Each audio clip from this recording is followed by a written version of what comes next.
Deus abençoe. Espero que todo mundo esteja bem, esteja aí degustando, né, do melhor de Deus mesmo em meio ao caos. Por que eu falo isso? Provavelmente muitos podem falar assim: nossa, lá vem mais um devocional, lá vem mais a Lília, já tô cansado. Pensa assim, não, gente. Vamos lá.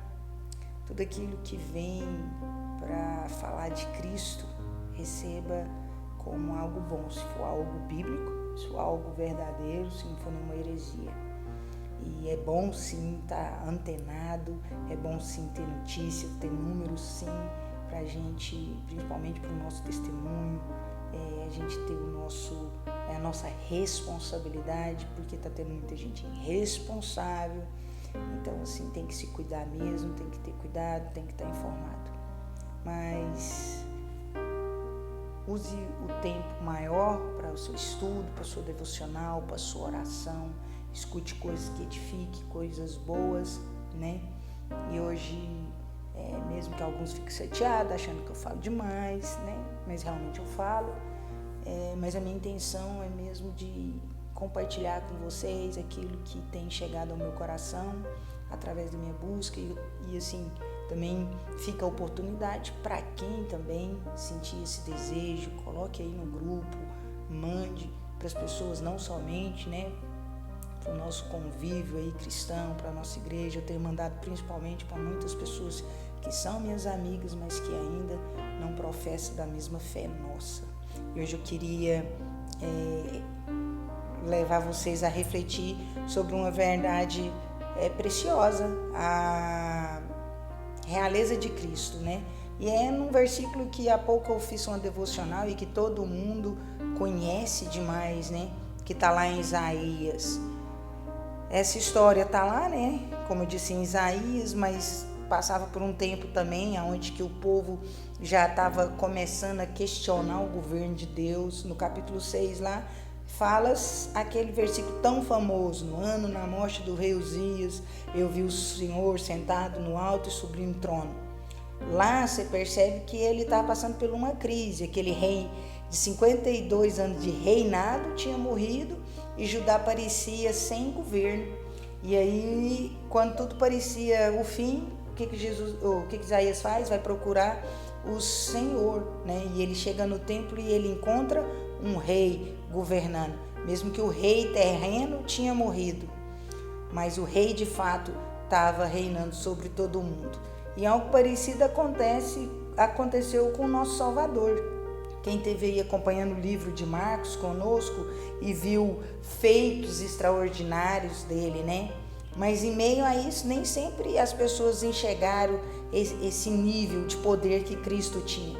Ele curou enfermos, ele saciou famintos, ele libertou endemoniados, ele ressuscitou, né, mortos. Então, mesmo com tudo isso, ele não é reconhecido pela maioria das pessoas, inclusive os seus discípulos. Um exemplo, quando ele chega ser tão popular e ele entra lá em Jerusalém e ele morre, ele frustra muitos dos seguidores dele. Então, quando tudo parece caótico, tudo parece que vai por água abaixo, quando ele está lá na cruz, a Bíblia diz que ele não deixou de reinar. Pelo contrário, ele venceu todos os seus inimigos. Colossenses 2,15 fala que ele triunfou sobre principados e potestades na cruz. A sua ressurreição foi a confirmação dessa vitória. E essa vitória é só o começo. Certamente ela só nos serve para a gente ver a vitória por vir. E até lá, eu e você, nós somos embaixadores desse reino, anunciando a vida em meio a tanta morte que está tendo. Eu queria levar você a pensar que o reinado de Cristo precisa ser lembrado por 3 razões. Vamos lá? Só 3 por enquanto, que tem muitos. Controle soberano. Vamos ver o seguinte, que em meio a essa bagunça, nós temos que reconhecer o controle soberano do nosso Senhor Jesus Cristo. E em meio à perca financeira, de saúde, a gente tem que ter conforto. mesmo em meio à perca de pessoas próximas, até mesmo em meio a gente tem que ter conforto se eu perder a minha saúde. Quem que a gente lembra? De Jó. Jó perdeu seus filhos, perdeu saúde, perdeu suas finanças, e quando ele questiona Cristo em meio a esse caos, ele ouviu várias perguntas de Cristo, que leva ele a perceber o quanto Deus tem um controle soberano, e nisso ele tem o conforto. A outra coisa que a gente aprende é o cuidado amoroso de Deus. Se a primeira é o controle, a segunda é o cuidado amoroso. E com isso a gente tem que ter deleite naquilo que Cristo tem dado a nós. Ele tem dado mais tempo para nós se aproximar de pessoas que a gente estava distante. E essa pandemia tem gerado isso. A gente tem pensado mais, a gente tem procurado se aproximar dessas pessoas que a gente estava distante. E quem que aprendeu isso na Bíblia? José. José foi desprezado pelos seus irmãos. E até ele chegar no reinado e ser governador, houve 20 anos. E ele teve tempo para isso e teve tempo para se aproximar dos seus irmãos. Então a gente tem esse cuidado de Deus aí. E por último, a gente tem que perceber a consumação por vir. E essa lição é de esperança em meio a essas disputas que está tendo. E eu vejo os governadores, né, os líderes, os políticos se aproveitando demais. E a gente não gostaria que as pessoas, que esses líderes estivessem disputando poder e usando tanto, e que a gente não fosse tão afetado, né? E aí a gente vê o quanto que é. E nesse momento de perseguição e que a gente tem que ficar isolado, a gente lembra de João, né? João ficou lá isolado, além de ter sido perseguido. O que ele aconteceu com ele? Irmãos, ele viu o findar de tudo. Ele viu a consumação de tudo, o fim perfeito que Cristo vai trazer para mim e para você e para todos aqueles que professar seu nome e reconhecer que Ele é Cristo. Então, irmãos, quando seu coração estiver aflito, lembre de quem Ele é. Lembre desse Deus que nós servimos. Ontem eu postei aí sobre um estudo, um pastor que eu estava ouvindo, né? Foco em meio à tempestade, Ele é o Senhor. Se perder a vida, Ele vai continuar sendo o Senhor. Se a gente perder os nossos bens em meio a isso aí, é triste, mas Ele vai continuar sendo o Senhor. Mas lembre-se. Não esqueça disso nunca, irmãos. A tempestade maior, Ele já acalmou. Ele já nos deu a vitória lá na frente. E nós, como povo de Deus, nós temos que ter essa convicção, essa certeza. É difícil falar que você precisa ter alegria em meio a isso. Porque a maior bênção, a maior conquista, o maior bem que você podia ter na sua vida, você já tem, que é a sua salvação. Amém?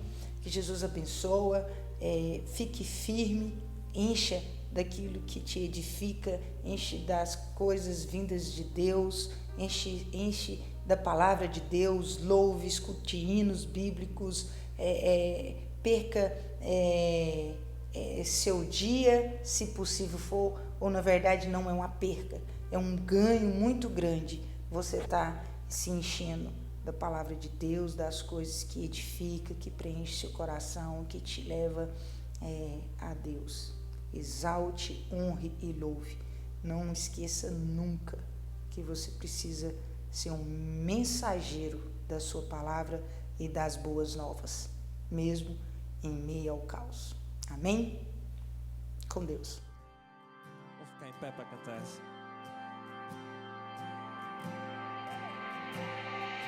Ele é a imagem do Deus invisível. Ele é Senhor sobre a criação.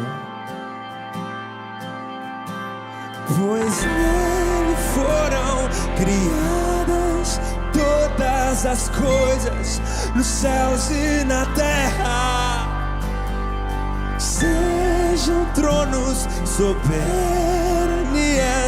poderes ou autoridade.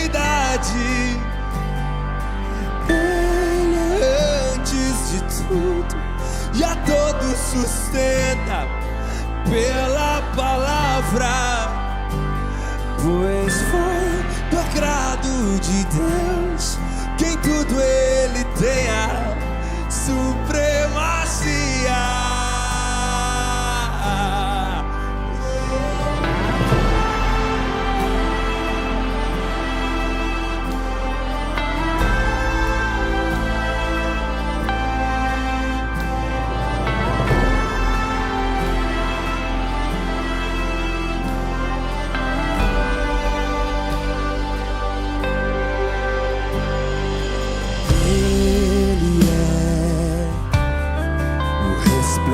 Da glória do Pai,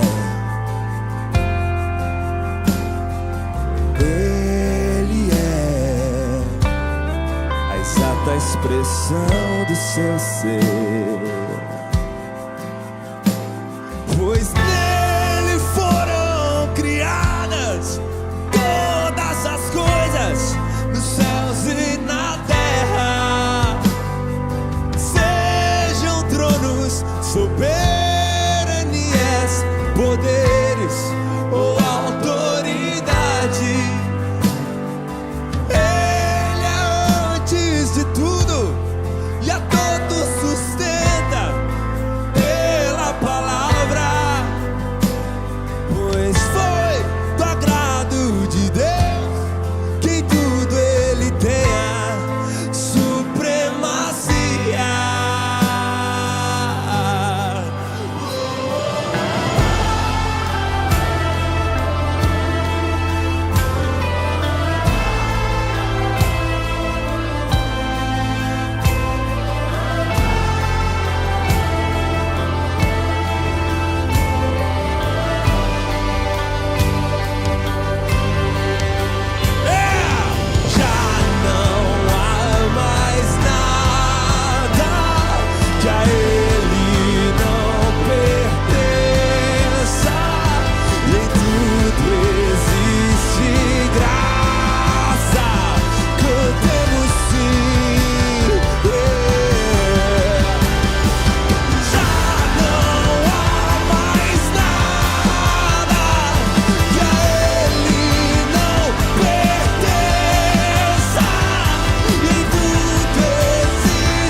As mulheres